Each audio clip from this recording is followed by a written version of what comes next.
Dans cette vidéo, je vais vous parler du projet Celestia en vous détaillant sa technologie, sa tokenomics ou encore son équipe.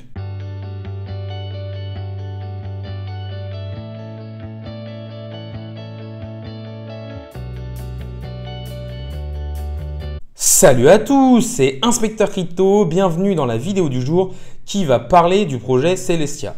Cette vidéo rentre dans le cadre de ma bibliothèque sur différents projets qui peut permettre à toute personne d'avoir un maximum d'informations sur les plus gros projets de l'écosystème.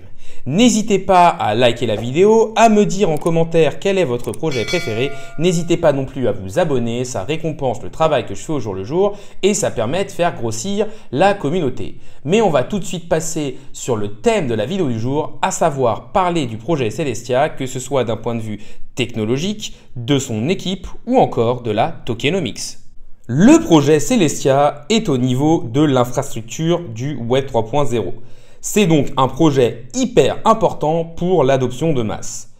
Il faut savoir qu'actuellement, la plupart des blockchains sont monolithiques, c'est-à-dire qu'elles gèrent tout et que les trois couches d'exécution sont interdépendantes. Les différentes couches d'une blockchain vont être le consensus, c'est-à-dire la manière avec laquelle les différents nœuds vont se mettre d'accord et comment on va pouvoir écrire les données sur une blockchain, la couche d'exécution des transactions et ensuite la couche de réseau qui va propager les différents messages.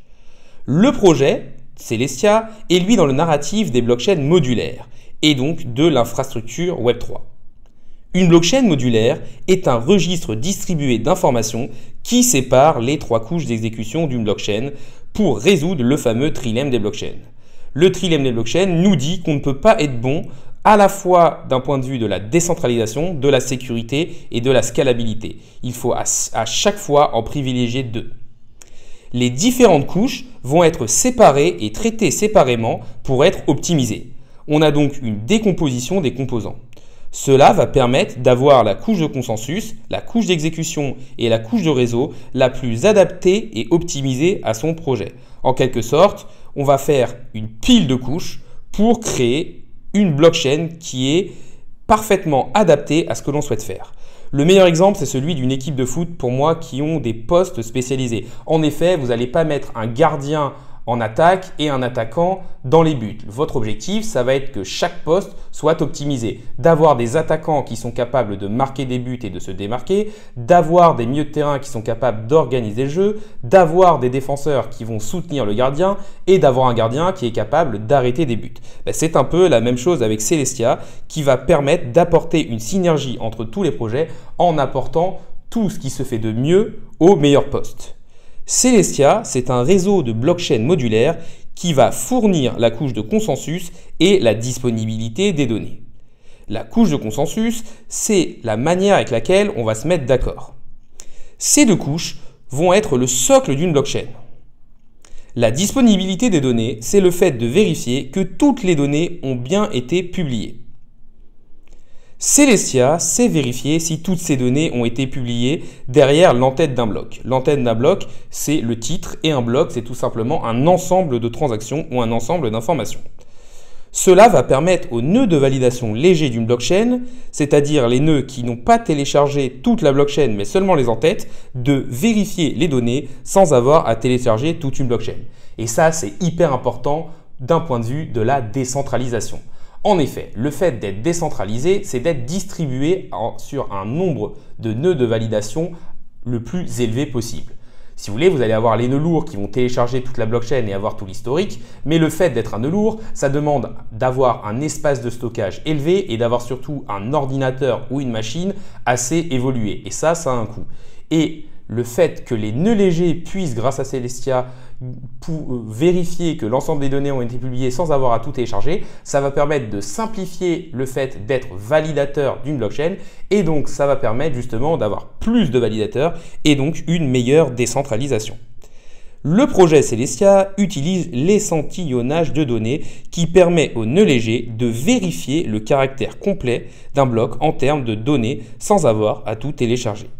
Si l'on cumule cet échantillonnage des données avec la preuve d'effacement, l'augmentation du nombre d'utilisateurs va être compensée par l'augmentation de la vitesse d'exécution pour maintenir des frais bas. En quelque sorte, la blockchain va s'adapter au nombre d'utilisateurs. La modularité permet d'augmenter donc la sécurité en gardant des frais bas. Et ça, c'est quand même très important pour lutter sur le fameux trilemme de la blockchain. Il faut savoir que ce projet est compatible avec énormément de blockchains, dont Ethereum. Et ça permet justement d'attirer énormément de développeurs et d'applications décentralisées. Un autre gros point fort, c'est qu'ils sont construits sur le Cosmos SDK, ce qui leur donne une interopérabilité native. Ils exploitent et s'inspirent du Taylorisme qui vise à séparer les différentes tâches pour plus de spécialisation et plus d'efficience. Sur Celestia, on va pouvoir stocker les données des applications décentralisées qui veulent de la simplicité. Pour résumer, Celestia va donner le châssis d'une blockchain ou le châssis d'une voiture et va permettre le stockage de données et la disponibilité des données. On va maintenant passer sur l'équipe de Celestia et on sait que l'équipe dans un projet c'est quelque chose de très important parce que ce sont les personnes qui vont travailler et qui vont permettre de porter le projet jusqu'à son objectif. Quand on parle de l'équipe de Celestia, on a d'abord Mustapha Abassem qui est le CEO et qui est un docteur en blockchain scaling. C'est-à-dire que c'est quelqu'un qui travaille justement sur la scalabilité des blockchains. Il a donc énormément de connaissances théoriques. On va ensuite avoir Ismaël Kofi qui est CTO et qui est un ingénieur senior Tendermint. C'est-à-dire que c'est une personne qui a travaillé sur l'écosystème Atom Cosmos qui est le pionnier en termes d'interopérabilité. On a ensuite Jen Adler qui est le CRO et qui est le créateur des Optimistic Rollup. Donc clairement une personne qui sait comment marche la technologie blockchain. Et on a ensuite Nick White qui est le directeur d'exploitation et qui est quand même le cofondateur de la blockchain Harmony.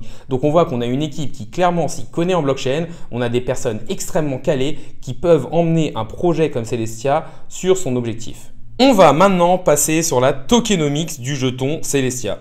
La tokenomics, c'est ce qui permet de connaître l'économie du jeton, à savoir combien de jetons ont déjà été distribués, quelle a été la répartition des jetons initialement, quel est le retour sur investissement de certaines phases, est-ce que ce projet est plus basé sur la communauté ou sur des VC et des investisseurs. Voilà, ça permet en fait de savoir si c'est le bon moment ou pas de rentrer sur le projet et si le projet peut être intéressant d'un point de vue investissement. Donc, Celestia, la première chose à regarder, c'est quelle est l'utilité du jeton. En fait, Celestia va servir pour payer pour l'espace de stockage des données, plus pour l'initiation au nouveau rollup. Il va aussi servir à payer au niveau des frais de transaction. Ce jeton pourra aussi être stacké pour avoir des rendements et sécuriser le réseau, et il servira de gouvernance.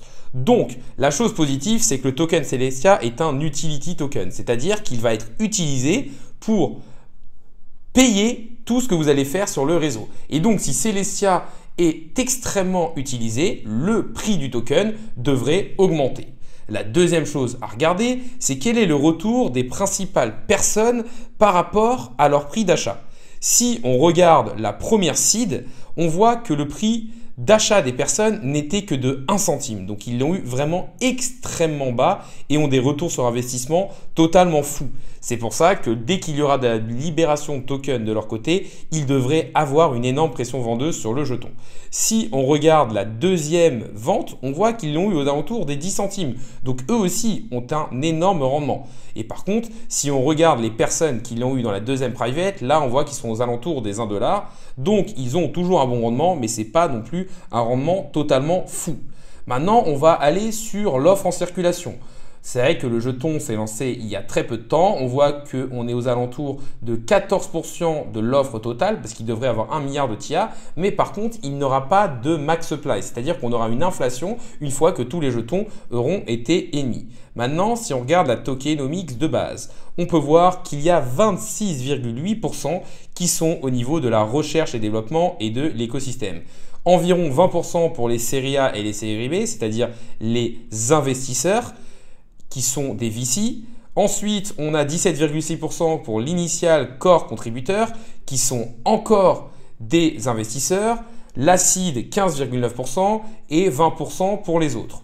Donc, un jeton qui a quand même une tokenomics qui est énormément axée sur les VC, qui ont déjà des retours sur investissement énormes qui se comptent pour les premiers à être entrés à des multiplicateurs entre x100 et x200. Donc, est-ce que la tokenomics de Celestia est bonne? Je dirais elle est catastrophique. C'est-à-dire que d'un côté, il y a très peu de jetons émis et donc on devrait avoir une pression vendeuse énorme sur le token. Mais de plus, les personnes qui sont rentrées très très tôt et qui ont quand même eu une énorme partie de la supply sont déjà sur des multiples énormes. C'est-à-dire que dès qu'ils vont avoir des libérations de tokens, ils vont forcément vendre leur investissement. Car quand vous êtes sur un x100 ou un x200, tout ce que vous récupérez à ces prix-là, vous allez tenter d'avoir des gains. Si on regarde la libération des jetons sur Celestia, on voit qu'elle est assez catastrophique. Pour moi, on peut peut-être profiter pour en faire un coup jusqu'à peu près début 2025, fin 2024. Mais après, on voit qu'il va y avoir énormément de libération de jetons et vraiment que la pente de libération est terrible. Et que pour moi, ça devrait être une telle pression vendeuse sur le token que même si on est en bull run, on devrait avoir du mal à avoir des prix qui augmentent. On arrive sur la fin de la vidéo, donc déjà n'hésitez pas à liker, commenter ou à vous abonner, ça récompense le travail que je fais au jour le jour et ça permet de faire grossir la communauté. Pour résumer, le projet Celestia est un projet qui d'un point de vue technologique est hyper intéressant car il peut vraiment aider l'écosystème à se développer et à une plus grande adoption, mais qui a une tokenomics affreuse qui ne devrait pas bénéficier aux petits investisseurs. La vidéo du jour est maintenant finie, salut à tous et à la prochaine.